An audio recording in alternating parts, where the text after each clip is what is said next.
শুভ দুপুর বন্ধুরা। দুপুরে রান্নাবান্না ওল ভাতে, কলমির শাক ভাজা, আর রান্না করেছিলাম হচ্ছে চুনো মাছের চচ্চড়ি। তো এটা খাওয়া যায়নি, তিতো হয়ে গেছে, যাই হোক ওটা ফেলে দিতে হয়েছে। আর করেছিলাম কাটা মাছের ঝোল, মানে কাটা পোনা মাছের ঝোল আলু দিয়ে। এই ছিল রান্নাবান্না, দই ছিল। তো আজকে পুজো করতে বসেছি অনেক দিন বাদে, বেশ ভালো লাগছে, মনটা শান্তিও লাগছে, বেশ ভালো লাগছে, কারণ অনেক দিন যাবৎ পুজো করা হয়নি। তো আজকে ভাবলাম একবারে সুন্দর করে শ্যাম্পু ট্যাম্পু করে পুজো করে নিই। তো আজকে ভিডিওটা ভীষণ ছোট্টর মধ্যে থাকবে, তবে হ্যাঁ, ভিডিওতে আমি কিছু কথা বলেছি যেটা প্রতিবাদী সত্তা আমার মধ্যে আছে, সেটা আমি সবসময় চেষ্টা করব অন্যায় ভুল কোনো কিছু দেখলে প্রতিবাদ করার। কারণ কিছু ভুলগুলো যা ক্ষমার অযোগ্য, সেগুলোকে প্রতিবাদ করা মানে আমার মনে হয় যে এখন যদি না বলি কোনো দিনই বলতে পারবো না, কারণ এই ভুলগুলো মেনে নেওয়া যায় না। চলো দেখতে থাকো ভিডিওটা, এবং তোমরাও তোমাদের মতামত জানিও।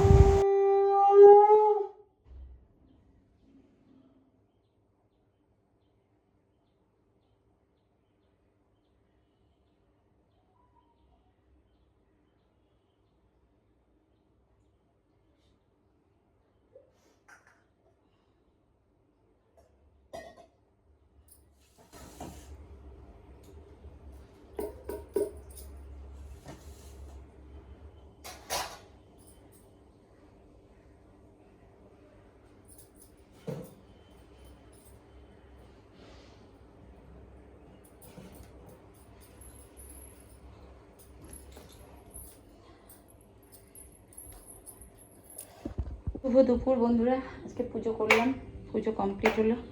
ভীষণ গরম। এই যে গোপুসোনা বসে রয়েছে।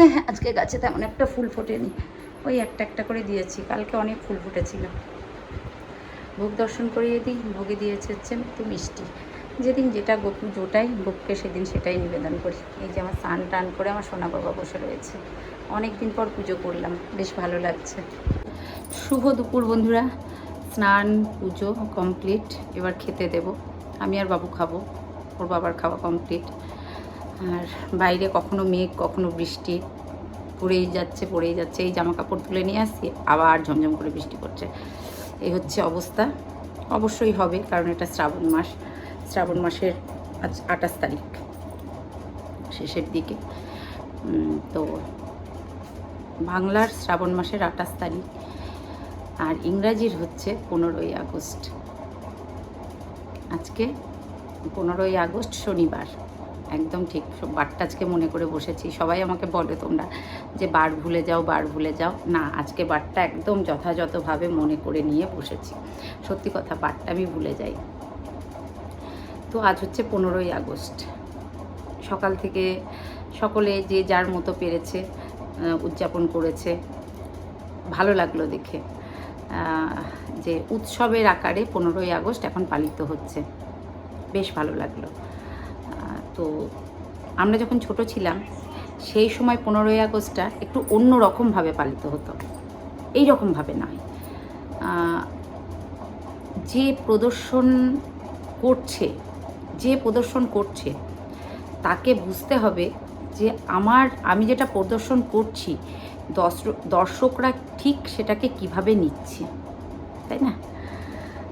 আজকে একটা ওই যে আমাদের যে রাজনৈতিক ইয়েগুলো হয়, মানে রাজনৈতিক বলে ভুল করলাম, যেখানে পতাকা উত্তোলন হয়, হ্যাঁ রাজনৈতিকই বলা যায়, মোদিজি, সেখানে শ্রেয়া ঘোষাল আজকে একটা গান গেয়েছে, বন্দে মাতরম, রাষ্ট্রীয় গীত। অসাধারণ, মন ছুঁয়ে গেছে, অসাধারণ।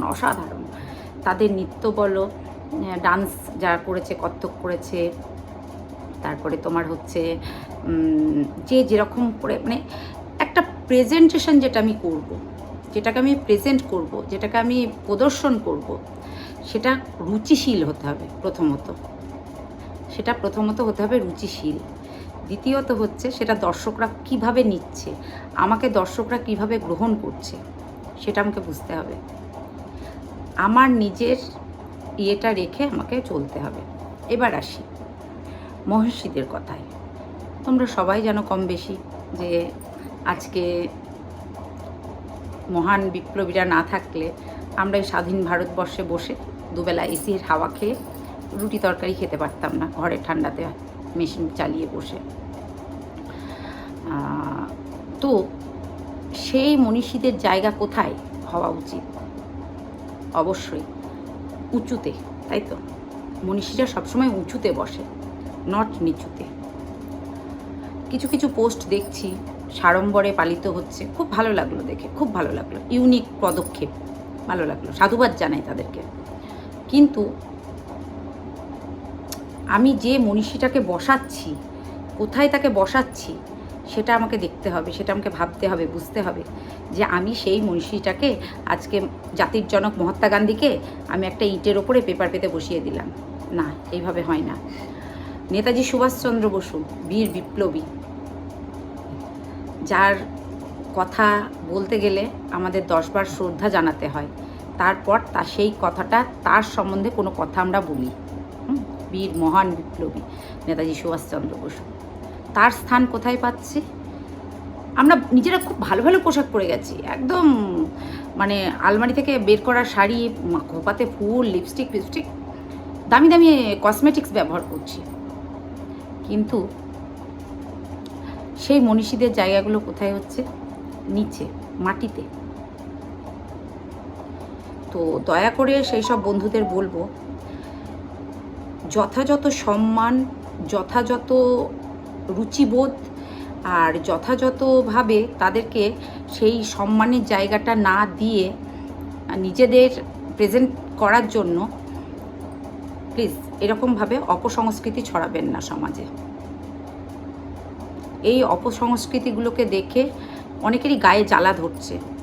আপনাদের কাছে প্রোটেস্ট করতে গেলে আপনারা তো একটু সাইকোপ্যাথ, সেটা বোঝেন না, কিন্তু অনেক শিক্ষিত নিউ জেনারেশনের বাচ্চারা দেখছে এবং সেটা তাদের দৃষ্টিকটু লাগছে যে আপনারা সাজুগুজু করে ফেন্সি হয়ে সব কিছু করছেন, অথচ মনীষীদের বসাচ্ছেন একদম ইয়েতে, মাটিতে।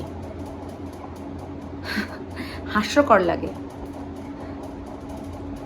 তাই না? ভগবানের স্থানে, তারা হচ্ছে ভগবানের স্থানে থাকে, তাদেরকে আমরা বসাচ্ছি মাটিতে। আজকাল কোথাও কি দেখেছেন? আমরা যখন ছোটতে প্রাইমারি স্কুলে পড়তাম, আমাদের স্কুলেও জাতীয় সঙ্গীত হতো, আমাদের স্কুলেও 15ই আগস্ট পালন হতো, আমরা দেখতাম মাস্টারমশাইরা টেবিলে সুন্দর করে পেতে, ওই টেবিল ক্লথ পেতে, তাতে মাল্যদান, তাতে ফুল, মানে অসাধারণ একটা পরিবেশ ছিল। আজকে আমরা 2026-এ দাঁড়িয়ে আমরা নিজেদের নাচ গান আবৃত্তি যে যেমন পারছে, সে বললাম যে আমি প্রেজেন্ট করছি কি সেটা আমি করে যাচ্ছি, তাতে কে শুনলো না শুনলো আই ডোন্ট কেয়ার, এরকম একটা কিছু একটা ব্যাপার হচ্ছে। তো সেই জায়গাটায় দাঁড়িয়ে আমি সেই মনীষীদের এখানে রাখছি, তারা কি এই সব দেখার জন্য, তাদের স্থান কি পায়ে স্থান পাওয়ার জন্য কি তারা আজকে ভারত স্বাধীন করে গেছে? এই আহম্মকের দলদের কি বলবো? তো আজকে ভারতবর্ষ স্বাধীন হয়েছে, সবার খুব ভালো লাগছে, ভীষণ ভীষণ ভীষণ ভালো লাগছে। আর একটা কথা বলি, জাতীয় পতাকা, এই জাতীয় পতাকার 3টে রং, অশোক স্তম্ভ, সব কিছু আছে। কিছু কিছু মানুষ দেখলাম বলছে, খুব ভালো লাগলো শুনে, গেরুয়া রং কিসের প্রতীক, সাদা রং কিসের প্রতীক, সবুজ রং কিসের প্রতীক। 3টে বলল, তো সাদা রং শান্তির প্রতীক, গেরুয়া রং ত্যাগের প্রতীক, আর সবুজ রং হচ্ছে, সেই ম্যাডামকে বলছি, ম্যাডাম একটু পড়াশোনা করে তারপরে স্পিকার লাগিয়ে বলবেন, আর সবুজ রং হচ্ছে শস্য শ্যামলা সুন্দরা। আমাদের ভারতবর্ষ হচ্ছে শস্য শ্যামলা সুন্দরা, বসুন্ধরা, এটা হচ্ছে তার প্রতীক। হ্যাঁ, আর অশোক স্তম্ভটা আপনি বললেন যে অশোক চক্রটা বসিয়েছিল, না, অশোক স্তম্ভটা হচ্ছে সম্রাট অশোক, যিনি শান্তির বার্তা সারা বিশ্বব্যাপীকে ছড়িয়ে দিয়েছিলেন। সেই শান্তির বার্তা সারা বিশ্বব্যাপীকে ছড়িয়ে দেওয়ার জন্য শান্তি, অনেক যুদ্ধ করেছেন, অনেক ক্ষয়ক্ষতি হয়েছিলেন, সব কিছুর পর উনি যখন বলল না, এনাফ ইজ এনাফ, অনেক হয়েছে, এবার শান্তি চাই, যুদ্ধ নয়, সেই থেকে সম্রাট অশোক ছিলেন, তারপরে উনি ওনার জীবনযাত্রা, উনি ভীষণ অনেস্ট পার্সন ছিলেন, মানে সৎ। তো এই থেকে অশোক স্তম্ভটা বসানো হয়েছে। তো আজকাল তো আপনাদের হাতে স্মার্টফোন আছে, গুগল আছে, প্লিজ ভুলভাল তথ্য পরিবেশন করবেন না। ভুলভাল তথ্য পরিবেশন করার আগে একটু ভালো করে দেখে শুনে জেনে তারপর পরিবেশন করবেন। আর আপনি যেটা পরিবেশন করছেন সেটা হচ্ছে সোশ্যাল মিডিয়া। এই সোশ্যাল মিডিয়াটা এটা ইন্টারন্যাশনাল চ্যানেল, এখানে আপনাকে সবাই দেখবে। তো আপনি দয়া করে ভুলভাল তথ্য পরিবেশন করবেন না। তো সবাইকে স্বাধীনতা দিবসের অনেক শুভেচ্ছা, অভিনন্দন, ভালোবাসা। স্বাধীনতা দিবস খুব ভালোভাবে পালন হোক। আমিও অবশ্যই ভারতবাসী হিসাবে আমিও ভীষণ গর্বিত, খুব খুব খুব গর্বিত যে আজকের দিনে ভারত স্বাধীন হয়েছিল। আজকের দিনে মহান বিপ্লবীরা তাদের সার্থকতাটা ফিরে পেয়েছিল। সেই সার্থকতার তোমরা অপব্যবহারটা করো না, সমাজকে কলুষিত করো না, সমাজকে নোংরা করো না। খুব কষ্টে এই স্বাধীনতা একদিনে পাওয়া যায়নি, খুব কষ্টে। তো এইটুকুই বলার ছিল। বন্দে মাতরম। চলো খাওয়া দাওয়া করে নিই।